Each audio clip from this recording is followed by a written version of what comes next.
This episode is brought to you by Summer School Electronics. With pedals like the Snow Day Delay, the Pep Rally Fuzz, the Trash Panda, and my personal favorite, the Science Fair, which is two classic dirt pedals in one, with a mid-boosted overdrive on one side, a black lab rat circuit on the other, and a blend knob to blend between them to find the perfect classic stacked dirt sound you're looking for, it's hard not to find something you'll love. Mark builds all of his pedals by hand in Syracuse, New York, where he also works as a full-time educator. In addition to the super fun graphics on their pedals, Mark also offers custom artwork. Want your dog's face on a pedal? He can do it. Want your face on a pedal? He can make that happen too. Go over to summerschoolelectronics.com and make sure to tell him that 40 Watt Podcast sent you. This episode is brought to you by the supporters of 40 Watt Podcast over on Patreon. Go over to patreon.com/40wattpodcast, where for as little as $3 per month, you can help support the podcast and get every episode ad-free. For $5 a month, you'll get every episode ad-free, as well as a bonus episode every week. I can't overstate how thankful I am for the support of my patrons, and hope you'll consider joining the team and helping keep this show on the road.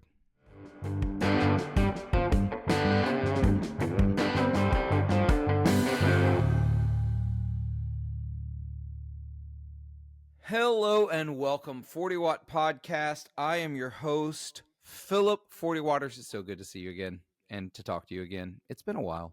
I've been a little gone. Been dealing with some work stuff. Y'all know summer gets busy around here, so if in the coming weeks I get a little inconsistent, I apologize. I'm going to do my best to have episodes out every week, but sometimes things happen. So before we get going, and we've got a fun conversation, we've already started before we started recording, so we're going to rehash some of that for y'all, but got to recognize a few sponsors that help make sure this podcast keeps going. First of all, going to talk about Mark Turley up at Summer School Electronics. Check out their pedals. I've got a few of them myself. He makes some really rad blend pedals like the Science Fair and the Class Reunion. He's also got some really great drive pedals, a great delay pedal. You really should check him out, based out of New York.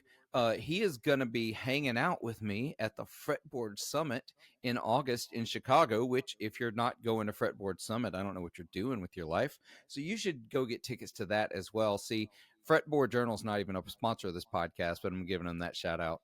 Additionally, I want to thank sponsor of this podcast, Grez Guitars. If you haven't checked out Grez Guitars yet, you absolutely owe it to yourself to check one out. Barry's making great guitars over in California out of reclaimed redwood. He's making some of the most resonant guitars I've ever played in my entire life. I have a baritone, a full-scale baritone that weighs just over 5 pounds. It doesn't make sense, the instruments he's making. He just posted one today on his Instagram, today as we're recording, on his Instagram account that he did in like a marine pearl white with tortoiseshell binding. Absolutely mind-blowingly cool guitars. I'm having to rethink what I want him to build because of that guitar. So go check it out. You'll find some links below. Go find him on Instagram, find the website. Barry's really, really supportive of this podcast, and I can't thank him enough for that support. So moving on into the episode this week, I have Jake from Man the Helm podcast. Jake, how are you? Good, man. How are you doing, dude? Man, I'm good. It has been a rough couple of weeks. Just busy at work, and I'm finally getting some chance to chill out. I've got some days vacation coming up that's going to be great, and just I'm calming back into my normal self.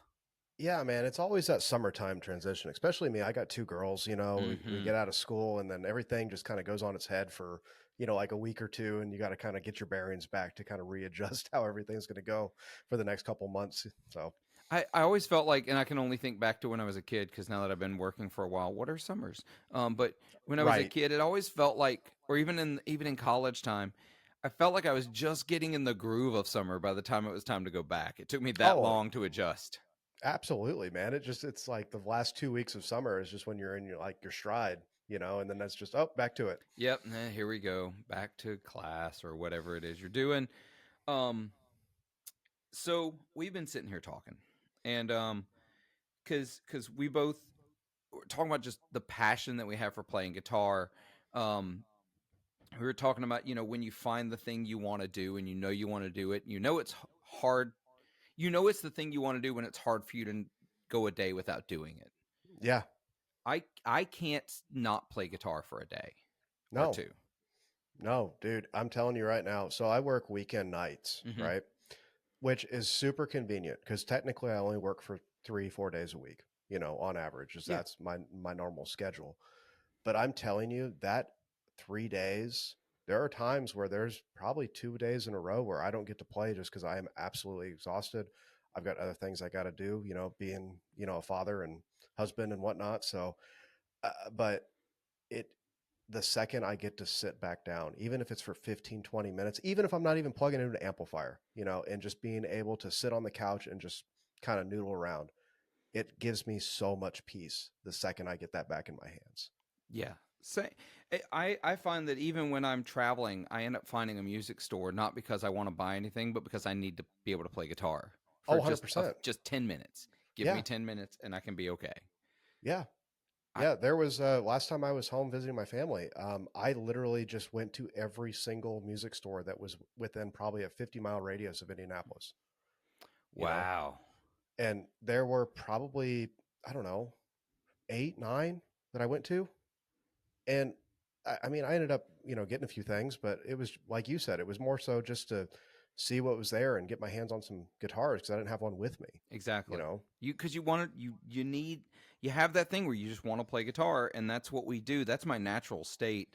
I do it, and listeners, we got into this conversation because we got to talking about um pursuit of the guitar and playing the guitar, and seriously, and this isn't about ability. I feel like we need to say this at the top. We're not talking about ability. We're not talking about I play every day and I'm getting better. I'm getting, a percent better every day. No, no, no. We're just talking about love of playing. If all you do is sit and strum cowboy chords for 20 minutes, that just that is your release. And how, it sort of relates to other people find their passions, writers writing or artists painting and things like that. That I wonder if some of the more frustrated guitarists out there aren't, they don't have that. They don't have the I have to do this every day. Yeah. And that I, maybe some of their frustration is coming from maybe you're approaching the instrument in the wrong way, or maybe there's another instrument you should be playing. so I will give you a prime example, man. Um, the first thing I did to kind of shoehorn my way into the quote unquote music space, Mm-hmm. right, was start the podcast. Right. And I'll tell you right now, I enjoy it, but I don't have to do it. You know what I mean? I don't have that mindset of like, oh, I've got to get it done. I got it. I'm hungry. I want to get after it. You know what I mean? Or something like that. Right. Like, don't get me wrong. There are days now or weeks now where I don't post an episode just because I don't have one and it doesn't bother me. It's not that I don't want to provide that content. It's, it, it's just not a primary focus in my mind, I guess. And that's probably a really bad thing to say because that's, I'm sure, what a lot of people know me initially for is for the podcast, Right. but I feel like what I've been doing with that is trying to make something that is not mine, trying Oh, to emulate other people that I look up to. You know what I mean? yeah. And that's why I think it's not like working for me specifically. It's not genuine to myself. You know what I mean? I'm not saying I don't like doing it. I'm not saying I'm not, you know, good at keeping conversations going. It's just I don't feel genuine when I do it anymore. You know what I mean? Yeah, that's not that thing that's driving you. That's not what you want to do. Right. And see, for me, that's very much me. That's why the podcast keeps going. That's why I feel Hmm. really bad when I miss a couple of weeks. Like I have. I feel especially bad when I miss 2 consecutive weeks. It's like Yeah. missing 1 week here and there is not that big a deal, but 2 consecutive weeks drives me crazy. I hate that there's nothing out there because I love having these conversations. I love sharing these conversations. I feel like I learn as much through the podcast as anybody else does. So, but it's funny you mentioned that because we were just talking about ourselves as players. Hmm. Um, I am a very improvisational person. Hmm. I get by most of the scenarios in my life by improv, which Yeah. is, y'all, I am not telling you that is a healthy way to live. I'm not telling you that is the way you should do things. You should probably have a plan. But I don't in pretty much all things, to my wife's chagrin. But I that's how I play as a player. Could I be a lot better if I would actually learn parts and solos? And yeah, I'd be a much better guitar player. Um, but I also find, and this is where we're talking about the idea of playing a part and then playing in something. I feel that I am most in the music when I'm improving. Um, that's when I feel like things can happen, the magic works, and the music happens. But we're talking about some of your videos that you do on Instagram and on YouTube, and you're learning these parts and you're playing these songs. You're playing these really technical, difficult parts and solos, and there's no part of your playing that I watch and feel like you are playing a part. You're playing in the music. Like you're in it as if it's as if you were, it feels as natural as if you're improvising it, but you're not. Well, you want to know something hilarious, man? Whenever I come up with stuff like this, Mhm. I'm telling you right now, if I do a pedal demo, I will get a drum loop and I will come up with a bass line and I will literally do one or two takes. And that's what it is. Oh, see, that's so, and that's rad. I was thinking more of like when you're learning like the Andy Wood Oh, solos and like okay. Yeah. Yeah. really just killing those parts. It sounds natural. It doesn't sound Yeah. like you've learned and are regurgitating a part. It sounds like you're in the music. Well, the reason behind that, I guess, would be because I spend a very unhealthy amount of time up in this room right here playing the same four bars over and over and over again. So it's kind of one of those things, man. Like if I commit to something, it's like I am so all in, it's unhealthy, Yeah. you know, which is good in this specific circumstance. Well, in some cases, Yeah. but it's a good and bad quality of mine, man. Once I'm in it, man, I it doesn't matter what it is either. I'm just so all in, head first, just gonna go for it. You know what I mean? I feel like that goes a long way to building yourself as a musician, though. Being Yeah. willing, I think back to some of the jazz greats that I loved, and they would tell the stories of literally picking up the needle, knowing exactly how far it to go back to the beginning of a solo, and putting the needle back down, learning the next bar, picking the needle up for hours. The dedication, the absolute just devotion to the craft. Supported in part by String Joy Strings. I'm a snob, at least that's what people tell me.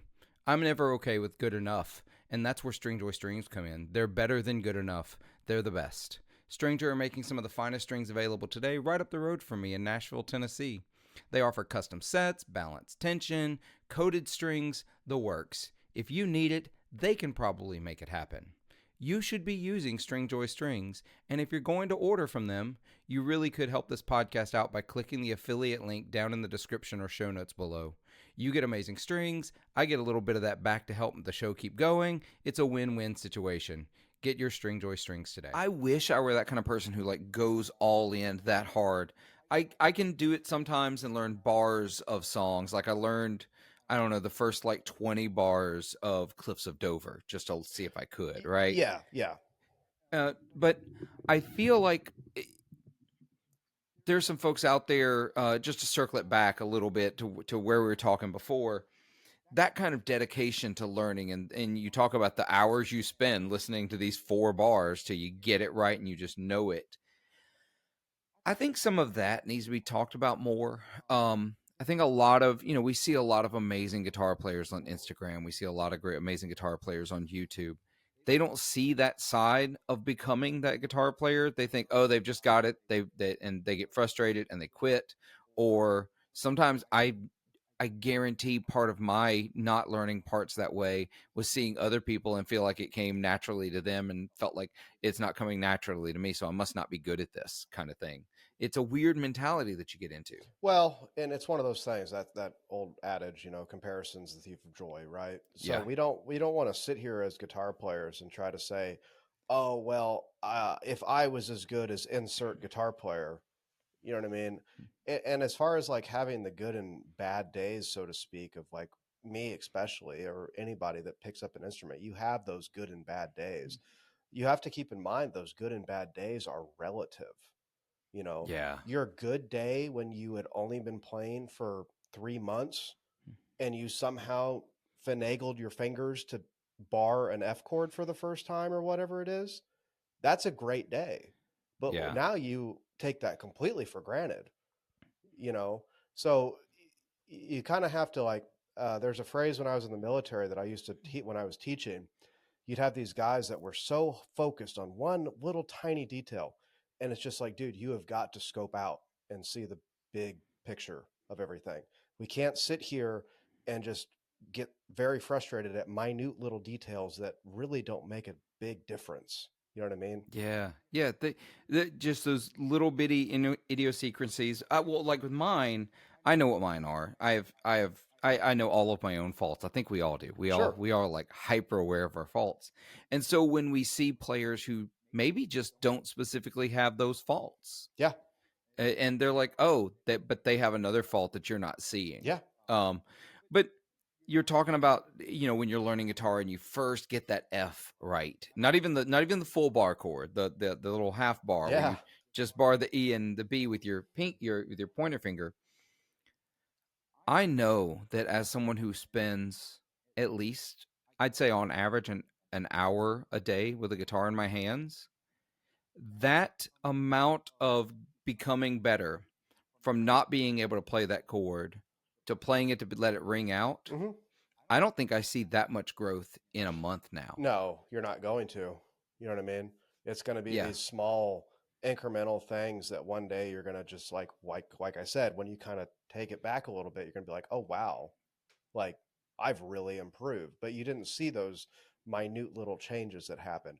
Maybe you're being a little bit more articulate with your 16th notes now, and you're actually coming in and like being on the correct quote unquote beat, when you're improvising or whatever. Right. Those things, yeah, we're not going to really pay attention to, because the people that we hear that do these crazy alternate picking lines or these hybrid picking lines or anything where it's just some crazy thing and they sound so tight and so articulate, it's like, well, yeah, but if you take a step back and look at what you've done in the past, I don't know. That's why I try to videotape everything. Take a look at what you've done for the past 6 months and look at it. Recording and videoing Yeah, myself, as hard as it was when I started, has been the most rewarding and the biggest tool in becoming a better player. You don't know how out of time you play until you listen back to your guitar playing. dude. Preaching to the choir right now, man. When I first got here and I started playing with cover bands, I had not Hmm. played with bands in so long that I didn't know what it was like to play with other musicians. You know, I was so used to just being in my room and playing, you know, Hmm. and then you start to get that, like, some songs where it's like, oh man, well, this is going to drag just a hair just to kind of give it that extra little like oomph, or we're going to kind of bump this part up just a hair just to kind of give that little bit extra intensity. And if you're not paying attention for those small little inconsistencies, man, everything can just fall apart in a heartbeat, you know. Yes. And your own playing, it happens all the time. When I first started recording my own playing, I like to say I just have a natural rubato, but Hmm. only the music theory nerds will even know what that is, so it doesn't work. Rubato is like this natural ebb and flow of tempo Yeah, that um sorry listeners, I'm not talking down to you. I just don't actually expect anyone to know that word. It's a You need to be a complete and utter just elitist to use it to begin with, we're and I'm that jerk. um so uh anyway, so I used to joke that that was just natural for me, that like I play with tempo. No, I'm just bad. I'm out of time. yeah, And I found that once I started hearing myself play out of time, then I started making myself play simpler parts, because I realized I was overplaying, and that was pulling me out of time because I was rushing or dragging. And so I started like, Philip, don't play anything faster than an eighth note. yeah, And even then, if it's a certain tempo, don't even play that. And so I started recording parts that were nothing but eighth or quarter notes, yeah. you know, and suddenly time started to become more natural. And then I could start, doing the flourishes and the moments, the really improvisational stuff, and it all was more in time because I took the moment to dial it back, listen to myself, and say, you know what, that's bad. Yeah. I need to just go back to 1, 2, 3, 4. Dude, I'm teaching guitar at a local shop, man. And Hmm. one of my favorite lessons to give people, especially when they're kind of like almost at that intermediate stage where they're like Hmm. really starting to cook on guitar, is give them something like do something you already know, like box one minor pentatonic, right? If you got to that point of intermediacy, you probably know what that shape is.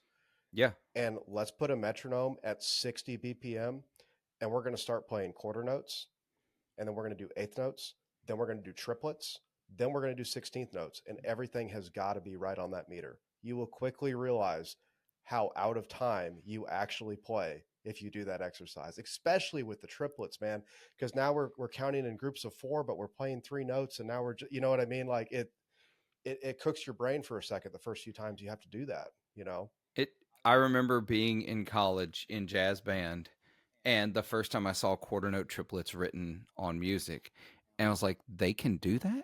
Yeah. Because I'd only seen eighth note triplets at that point. Because if you're a blues player, eighth note triplets are easy. One and a two and a Hmm. three and a four, and you know this. Um, but quarter note triplets was like, I'm not gonna say out loud how I count that in my head because it's so ridiculous. But it's awkward. Um, so yeah, I think more talk, and there's been more talk in the last few years, and more encouragement of explaining, hey, I didn't just naturally do this. This took work. This took a lot of work. This took a lot of hours. This took intentional practice, to start to so people can sort of understand a little more about, you can't just go gung ho. You got to get some basics under your belt. Dude, I have got it into an unconscious practice now of at least a couple times a month making an Instagram reel showing me fail. Oh wow. Like straight up just not being able to play it, you know? So There's a song on Junktown called City uh-huh. Life. The main riff of the song is this insanely complicated string skipping, alternate picking insanity, right? And I literally just put a camera up and was like, well, I'm going to try to play this, and failed miserably. Posted it Yeah. right away to Instagram. Just called it how it is, man.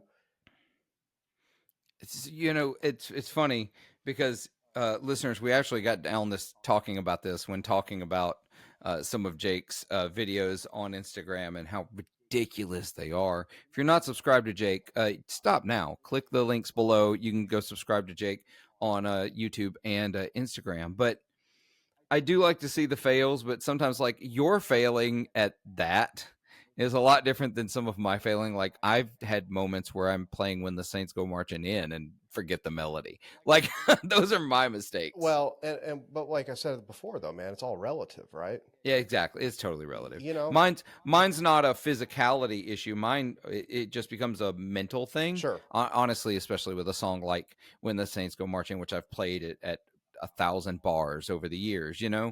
Um, it's my brain gets bored and moves on Hmm. while I'm still doing the thing it's supposed to be focused on. Yeah. That's that's the thing that hurts me the most, that I'm getting better at coping with and dealing with as I've gotten older and understand more about how my brain works Yeah. and why I've not learned these parts. And it's been really good. I've actually learned a lot of really cool licks that I still don't know how to throw into improv solos, but one day it'll click. Yeah. I mean, that's really what it is, man. Like it seems like kind of what you said earlier about you don't see the progress. You know, these peaks Yeah. and valleys have been compressed down to such a minuscule point that you don't even notice it anymore. But there is a time like, and I've had it happen. It probably happens at least probably twice, maybe three times a year, where Yeah. I'm just like, dude, I'm not trying to get like myself hyped up or anything, but I couldn't. I'm not. I shouldn't be able to play that. You know what I mean? And it just kind of Yeah. came out. You know. So it's that's one of those cool moments, but I don't think it happens enough in especially guitar players, and I don't mean to be disrespectful because I'm the same way. That subtle ego that exists within some guitar Yeah. players, you know what I mean? Of just like, well, I got to be able to play faster, I got to be able to do this, or I got to be able to insert whatever you got to do to be the next better thing, and that starts chipping away at you mentally, you know. And no Yeah. one else is saying this to you; it's literally just you in your head, just putting yourself down, you know. And I've struggled with this for the longest time, man, of because like I said, man, I'm listening to guys that are just monster top level pro musicians. You know what I mean? And for me to sit there and try to compare myself to somebody like that, well, that's all I'm going to do is just make myself upset. Yep. You know, there's no point, And man. no, and that's the thing. That's the thing I've also learned to cope with over the years, and looking at other great players and not being frustrated with myself for not being there, but start to look for, okay, what one thing can I take away from this to make me a better player? What little trick, what little, I don't even, sometimes it's the mildest thing. Like I keep coming back to, I've mentioned on this podcast already, like my buddy Marshall used to tell me all the time how he solved his overplaying. He's like, only play notes when you breathe out. Yeah, yeah, that's a. And it's like, oh, what? Mm-hmm. That sticks with me. And whenever I catch myself overplaying, I always come back to that. So find that in whatever player is blowing your mind and you're frustrated you're not that good, or maybe you are, but you don't think of it that way. And start figuring out how you can be a better player that way. Dude, so I hate to sound like a broken record, but he's one of my favorites. Andy Wood Mhm. does a weekly live stream on YouTube. It's usually, I believe, on Thursdays around like 2. Okay. If anybody doesn't know about that, check it out. It is a wealth of knowledge for an hour that he takes out. It's pretty much like Wow. a private lesson that you get to watch. I did not know that. I'm going to start watching it Dude, now. it's killer. But one of the times he was talking about, he always has like a very specific topic, but then it kind of gets a little out in the weeds sometimes. But Hmm. this one time he was talking about being a guitar player and like, especially like in the more of the instrumental side of that. And he's like, dude, I don't care what chops you can play. I don't care that you can play, you know, 30-second notes at, 150 BPM. You know what I mean? Right. What I care about are guitar players that have a statement.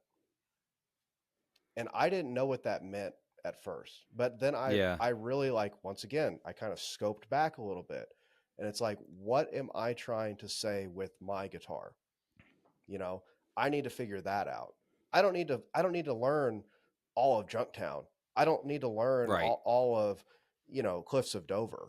I need to figure out what I want to achieve on this thing, you know. Yeah. And that would That's good because really the best part of Cliffs of Dover is that big bend at the beginning into the pentatonic run. That's it's the greatest sound ever. Yeah.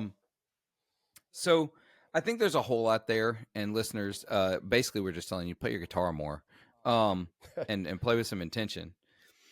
So we're going to transition a little bit because Jake and I have some other things we want to talk about. Namely, both of us have been really getting into some pedals lately. We're going to take a minute first because Jake, actually, part of this conversation sort of started around me watching your Wampler Muffetta demo on Instagram or YouTube, or maybe it was on both. I don't remember. Can't expect me to remember things. We just had a whole conversation about how I don't remember things. It's a lot of Um, places, man. I don't blame you. yeah, but so what do you think of the new Wampler Muffetta? It's been out now for 4 or 5 weeks. Is that right? Yeah, it's Something like like that. 3 or 4, something like that. Yeah, Yeah, I yeah. can't remember, Not but long. yeah, not very long at all. I'm going to be straight up honest with you. I thought I was going to absolutely hate it. Yeah, I me too. I don't mean to fall into this camp, but I kind of did one of those another overdrive. Okay. I really did. And I even the first time I plugged it in, I was like, okay, like this is cool. And it was just like that stock thing, you know what I mean? Just Yeah, yeah. kind of put everything at noon. I had the texture switch down and like the more traditional offset sort of clipping, and I was like, yeah, it's okay. It doesn't sound bad. It's No. but Dude, I'm telling you right now, the second I flipped that texture switch down and started tweaking some stuff, I was just like, oh no, oh no, this is something way different than what I thought it was. This thing is so rad. It just happened.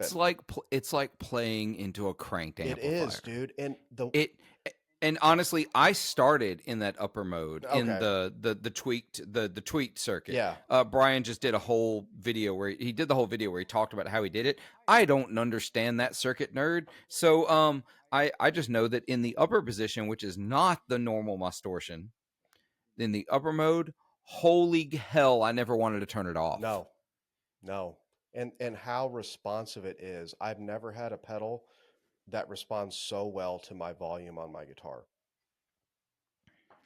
I have. It's called a fuzz face, Well, but that's it. I'm not a That's fan of the only fuzz, one. so Oh yeah, I know. We've had that we're not conversation. going to One go day there. I'll convert You you. It's might, fine. you might. I'll keep proselytizing until you get it. Um, but yeah, the fact that I was able to roll back even on a humbucker equipped guitar and get cleaner tones Dude, to almost clean. yeah, yeah. I don't say this lightly because anybody that knows me knows that the gearbox has been my go-to ever since it came out. It is one of the best dual overdrive distortion pedals I've ever owned, and it never leaves my board. This thing is a close second. And I do Wow. not say that lightly, man. Like, I love that gearbox so much. And it's been a Yeah, I haven't tried cornerstone. that. That's one of the Wampler dual overdrives I haven't tried yet. So Well, I'm telling you, man, the selling point for me was that gate. But yeah, but the Mofetta is shockingly amazing. Like I said, I'm going to be straight up honest. I thought I was going to hate it or just kind of be like meh about it. I don't do distortion pedals Yeah, like that, and this is way more of a distortion than an sure. overdrive. Yeah. Um, and I just don't do distortion pedals. It's always too much, Hmm. y'all. I've been a dad blues lawyer, whatever you want to call it, since I was 15. Like that's just who I am. I like clean edge of breakup into push with an overdrive tones. And so distortion pedals were always just a little weird to me because I don't play styles of music that would do it. But lately, I've been getting it. Like I'm starting to understand it. And this one, I'm going to quit blowing smoke. I'm going to quit, absolutely hyping this up anymore. You just need to try it because it's really amazing. Bought this with my own hard-earned money because that's how I do. Um, though Brian is a friend of the podcast and we talk, but I I think I bought it because of your demo and Jay Leonard Jay's demo. Whoa. And then I saw that it was on the Memorial Day sale at Sweetwater and I was like, "Oh, I can get that. Let's do that." And so Well, I don't have it on a board and I'm going to have to get it on a pedal board.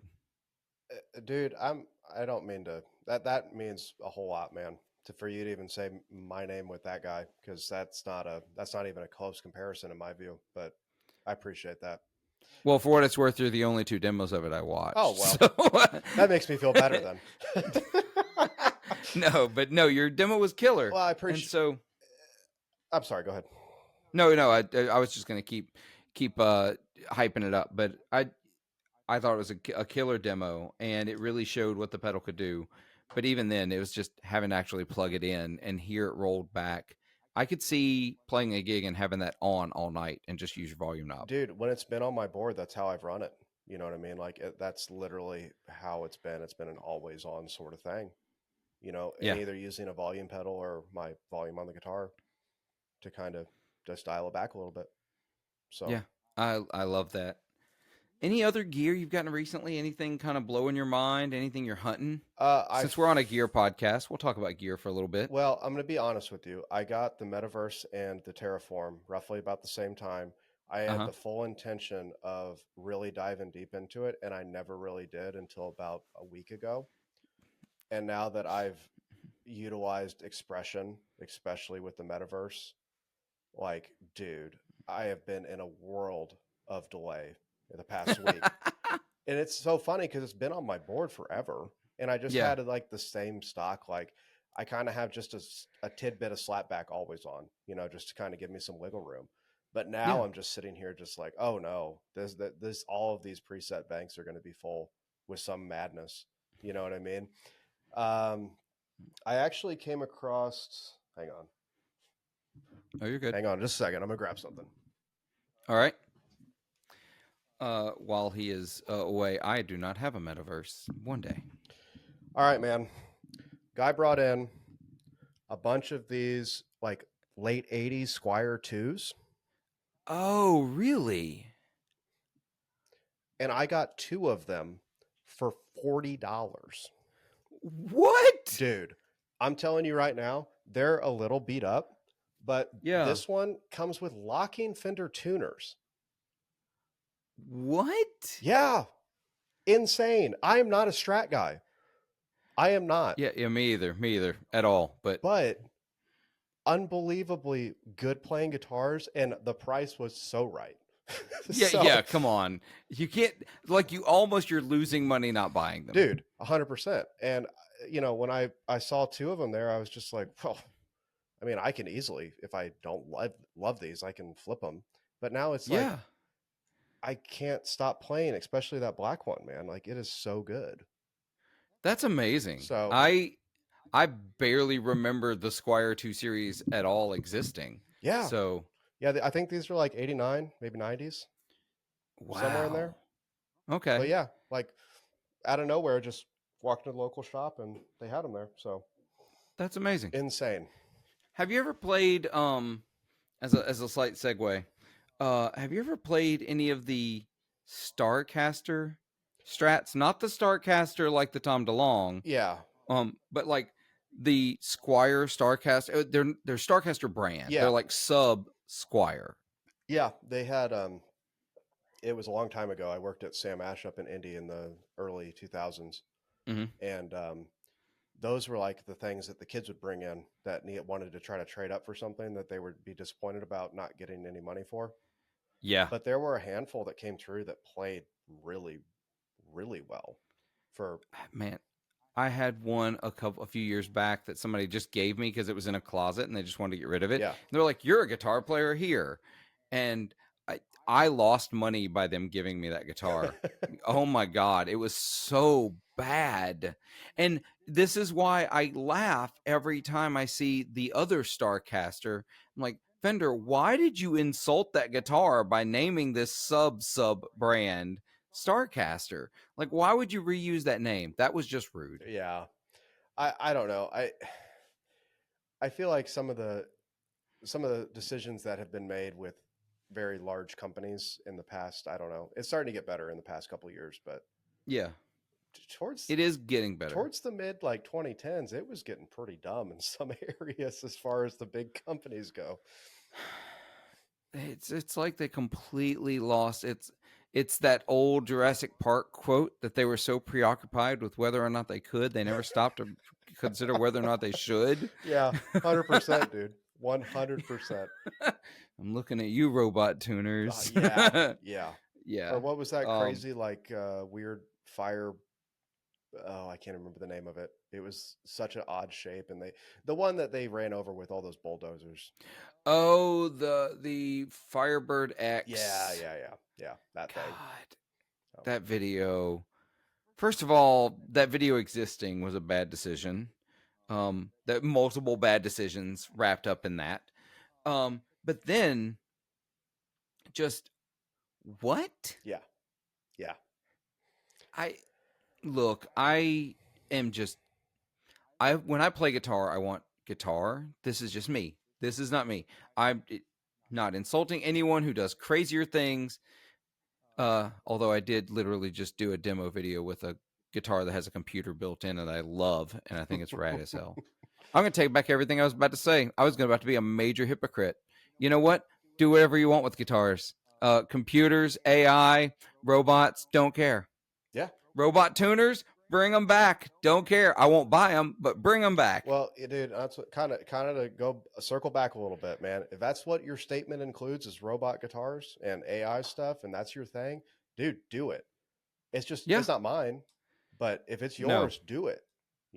I because there are people out there that are completely ampless that are phenomenal players with phenomenal tones. You know what I mean? And even guys and girls that just play through their interface, going into plugins and stuff. Man, like eh, it's not always for me. It's convenient, but I still want to have my pant legs blown back a little bit every time I get on stage too. You know? Yeah, they don't excite me. They don't. I was just talking to not talking to. I was listening to. I listened to Joe Branton over at Guitar Nerds Mm-hmm. episode with the guy from Gone Fish pedals or electronics. Okay. It just came out on Friday because they had a new pedal come out. Yeah. But this guy goes on the road with Primus. Like he techs for Oh, Primus cool. and like techs for other big bands. And he's like, and so Joe was asking him about modelers and like that scene because that's the kind of stuff where they're all going to modelers. And he's like, oh no, it's all amps. Yeah. It's amps. It's amps on stage. He said nobody that he's talked to wants to go to those things as their main thing. They do it when it's necessitated, but every time they can, they go back to amps. And I'm like, that makes me happy because I'm always going to play amps, and I need people not to kick me off stages. But I, it's what I like, but it's blowing my mind more and more the number of guitar players I'm talking to, young guitar players, who are like, oh, I've never played in an amp. Well, it's kind of the generation of that's coming up. It's the same people that learn everything off of YouTube. You know what I mean? Yeah. Where you have like you don't have to you don't have to sit and listen to that record and rewind it a bunch of times to get oh man, I still can't nail that part. I need to go back 15 seconds again, and then you're trying to figure out where. I mean, I'm old enough. I'm not ashamed to admit it. Rolling back the tape on your, cassette, Yep. and ruining that thing of after so many times of using it. But it's not a. I don't think about it as like a bad or good thing. It's just what it is. You know what I mean? It's the generation that is coming up with the instrument. And is it super convenient to go to your local shop and get a Focusrite Solo for like, I don't know, $150? And if you have any computer, get a couple plugins that maybe are 50, $60, and you have like a Marshall stack in your plug. Oh, You, right. you know Yeah. what I Yeah. mean? Like, Yeah. and then you have everything you need right there to start recording technically. You know what I mean? Yeah. Technically. So, I mean, most of the stuff that I put out is through plugins. Hardly Yeah. anything I put out online is actual amplifiers unless it's a live scenario, just because it's so much more convenient, you know? Yeah. Whereas I'm still in here miking amplifiers Hey, and just I'm just because, not good at it. I'll be flat out yeah. honest with you, dude. I suck at it. Every time I mic up an amp, I'm like, oh, that sounds like garbage. you know? I feel that way whenever I use plugins, to be Okay. really honest. I've tried, like, I've got some of the neural DSP stuff, and I'm like, there's got to be a way for this not to sound like I'm playing Guitar Hero. There's got to be a way. But that's what it sounds like to me. It's like it so fully processed. I just need to spend more time with it, or maybe I need better monitors, or maybe I need, who knows? Well, and at the end of the day, man, if it's not what you like, it's not what you like. Play what Exactly. you like, you know? Play what you like. I think that's the biggest lesson we can all take from here. Yeah. It's just play what you like. Yeah. Have that statement and be you. Be authentic to yourself and be honest. Yeah. Well, I tell you what, I feel like that's about around the time we've got this week. We're gonna wrap this up, and we're gonna go over to Patreon Whoop. where I can cuss. Hell yeah. Oh, my bad. Bleep that part out. Sorry. Jump the gun. Beep, beep, beep. No, it's fine. So, listeners, I appreciate y'all hanging out. Appreciate y'all being a part of the show, and appreciate you being patient with me as I'm trying to, manage full-time job and this love that I have of talking to y'all and talking to people like Jake and having conversations around music and guitar. So, until next time, hope you'll go over to patreon.com/40watt podcasts and support the show. You know what? I was going to announce my new Patreons this week. So I'm not. I'm going to wait till next week. I'm going to talk about y'all at the top of the show. Thank all of my new patrons that I picked up in the last few weeks. And I think that's going to become a new segment of the show when I have new patrons. I'm going to make sure to thank you in the show. So we're going to move on. I'm going to quit rambling. Thank you, Jake, for coming on the show. Dude, thanks for having me again. It's always fun to talk Yeah. to you, Phil. Always. We have great conversations. We should have started recording way before we started recording because fine. we lost. It's fine. There was more. You'll just have to hang out more, listeners, for the Patreon episode. So until next time, be good to yourselves, be kind to each other, and make some noise.